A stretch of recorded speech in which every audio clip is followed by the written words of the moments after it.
Buenas tardes, nosotros somos estudiantes de la Universidad de Córdoba del programa Ciencias Jurídicas, Administrativas y Contables, del programa Administración en Finanzas y Negocios Internacionales, del curso de Macroeconomía, y venimos a exponerle algunos temas de la economía. Mi nombre es Angélica Doria Ortiz. Karina Fadul Padilla, Fernando Pedrosa, Adriana González, Shorangelis Ortega.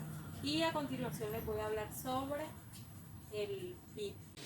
¿Qué es el PIB?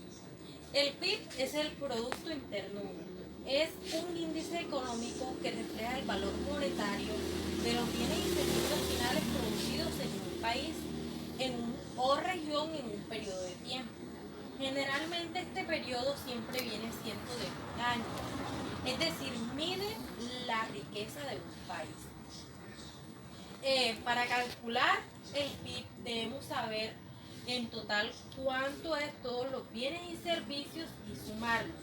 ¿Qué son los bienes y servicios? Vienen siendo lo que produce, como por ejemplo manzanas, leche, barcos, también los servicios de un taxi, de un odontólogo, de un abogado o de un profesor.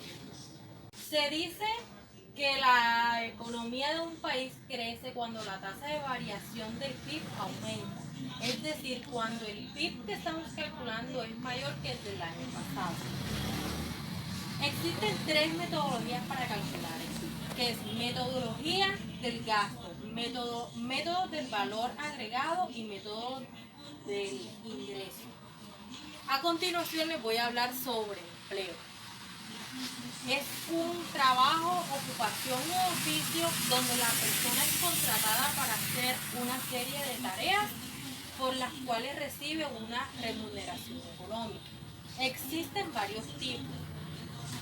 Uno puede ser autónomo, puede ser también independiente o por honorario. Como su nombre lo dice, independientes son las personas que de pronto tienen su propio negocio. Honorarios son personas que por horas van y hacen turnos y por eso también les pagan. O autónomos, que son las personas que ya están fijas en una empresa. Los que poseen un trabajo conforman lo que se denomina población ocupada o activa y son los que actualmente generan ingresos para su familia. Yo les voy a hablar sobre la inflación. ¿Qué es la inflación? La inflación es el aumento sustancial y continuo de los precios de una economía.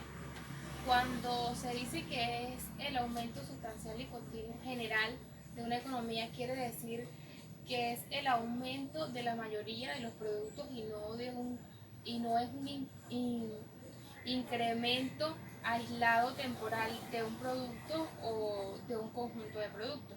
Por ejemplo, cuando se daña una cosecha de papa, su precio sube.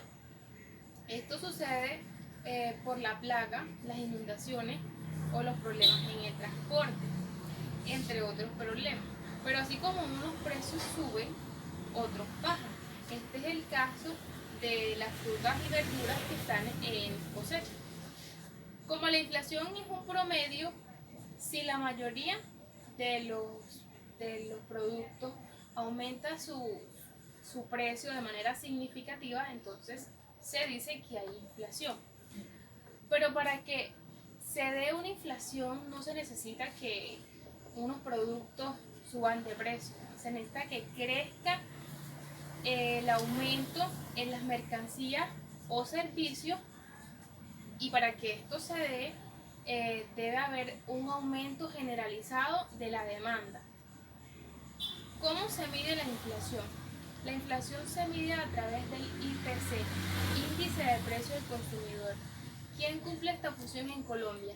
El DANE, el Departamento Administrativo Nacional de Estadística. El IPC es un instrumento estadístico que se encarga de medir los precios de los productos que más consumen las familias colombianas. Y el DANE, para medir estos precios, elige unos productos de la canasta familiar y hace un promedio ponderado de estos precios. Es importante recalcar que el IPC no tiene en cuenta el precio de todos los productos, solo abarca un promedio, un conjunto de productos representativos de los hogares con ingresos medios y bajos, que es donde se ubica la mayor parte de los colombianos. ¿Quiénes pierden con la inflación? Todos pierden con la inflación, porque, por ejemplo, esas personas que tienen un ingreso fijo pierden poder adquisitivo. ¿Qué es el poder adquisitivo? El poder adquisitivo es la capacidad que las personas tienen con su ingreso, con el dinero con que ellos cuentan para comprar. Entonces, si se da una inflación, ellos no podrán comprar lo mismo que compraban antes con ese mismo dinero, ya que pierden poder adquisitivo. Los asalariados, ellos también pierden, porque cuando el IPC aumenta, disminuye su capacidad de compra. Aquellas personas que tienen ahorro en entidades financieras también pierden, porque ellos tienen sus ingresos fijos y se les disminuye su capacidad de compra. Lo mismo que sucede con los pensionados, que ellos reciben una suma fija. Pero la causa principal de la inflación es el exceso de dinero en una economía. Porque un país puede tener suficiente cantidad de dinero, pero si la producción no está paralelo con la cantidad de dinero, entonces eso produce una inflación. Y si en una economía hay escasez de dinero, también hay problema. Y si hay más dinero del que se necesita, habrá inflación. Y si hay menos dinero del que se necesita, entonces habrá recesión y desempleo. Gracias. Bueno, yo les voy a hablar sobre la política fiscal. Se conoce como política fiscal una división enmarcada en la política económica, ya que ésta se encarga en establecer el presupuesto de un Estado. Con ella podemos conservar la estabilidad financiera. Lo importante de esta política fiscal es que la consideramos como el motor que mueve el crecimiento económico, debido a que es la forma en que se logra ayudar el desarrollo tanto económico como social, ya que por medio de ella se puede mostrar los niveles de empleo, de producción y los precios del mercado. Es por medio de ella también que se establecen los presupuestos que tienen en un Estado, con los impuestos y los gastos públicos, buscando generar un equilibrio para sus ciudadanos. Algunos ejemplos son aumentar el IVA, aumentar las alícuotas a las exportaciones, elevar o disminuir los impuestos y también distribuir los recursos entre los diferentes niveles de gobierno. Básicamente, esta política fiscal incluye tres aspectos, que son impuestos, gastos del gobierno y déficit del gobierno. En los impuestos, principalmente, es el instrumento de que la política fiscal, cuando los impuestos aumentan o disminuyen, el dinero de los consumidores también lo hace, el dinero con que ellos van a comprar, por lo que genera un impacto significativo en la economía. Cuando los impuestos bajan, el consumidor puede aumentar el gasto que produce. El gasto es mucho mayor, y eso produce un ingreso en las empresas y a su vez permite que contraten a más trabajadores. Y los gastos del gobierno, estos promueven la economía y la generación de empleo y mayor conocimiento económico. El déficit del gobierno, cuando los impuestos reducen y los gastos aumentan, se producen promover, pero cuando el gobierno gasta más de lo que necesita, por medio de los impuestos se crea una función de déficit. Esto quiere decir que está perdiendo dinero.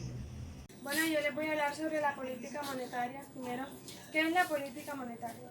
Es un área dentro de la política de la economía, el cual se encarga los bancos centrales. que influencian las variables monetarias y financieras para lograr determinados objetivos. La importancia, bueno, es importante porque tiene la responsabilidad de controlar la inflación desproporcionada de los productos y servicios de un país. Esta vela porque no se presente deflación en los productos. ¿Para qué sirve? Bueno, sirve para darle estabilidad de dinero a un país, procurar generar la mayor cantidad de empleo que sea posible, evita las posibilidades de desequilibrio permanente en la balanza de pago y evita los tipos de intereses. Bueno, yo le voy a hablar un poco acerca de los efectos en la política monetaria. Tenemos dos tipos de efectos diferentes. Tenemos la política monetaria expansiva y la política monetaria restrictiva. La política monetaria expansiva vendría siendo cuando una entidad agarra y le hace un préstamo al banco a mayor cantidad de dinero, y lo que sucede es que baja el tipo de interés. O sea que cuando una persona agarra y hace, una entidad agarra y hace un préstamo a mayor cantidad de dinero cuando son muchos millones, este banco lo que quiere es aumentar su oferta, y lo que hace es que baja el interés. Y en la política monetaria restrictiva, todo lo contrario, cuando se hace préstamo a menor cantidad de dinero, lo que hace es que hay una reducción en la oferta. Les voy a hablar también un poco acerca de los instrumentos de la política monetaria. Entre los instrumentos tenemos la operación de mercado abierta y la facilidad permanente. Los mecanismos de reserva vendrían siendo lo que toda entidad tiene por ende que tener un capital, un pequeño capital o una pequeña mínima cantidad de dinero dentro del banco por obligación, porque esas son las políticas que lo establecen así. En la operación de mercado principalmente está en Europa, lo tiene como su principal instrumento. Y el BBC se subasta periódicamente activos financieros a un tipo de interés. La facilidad permanente son facilidades de liquidez que se respetan los valores comerciales del Banco Central de su país.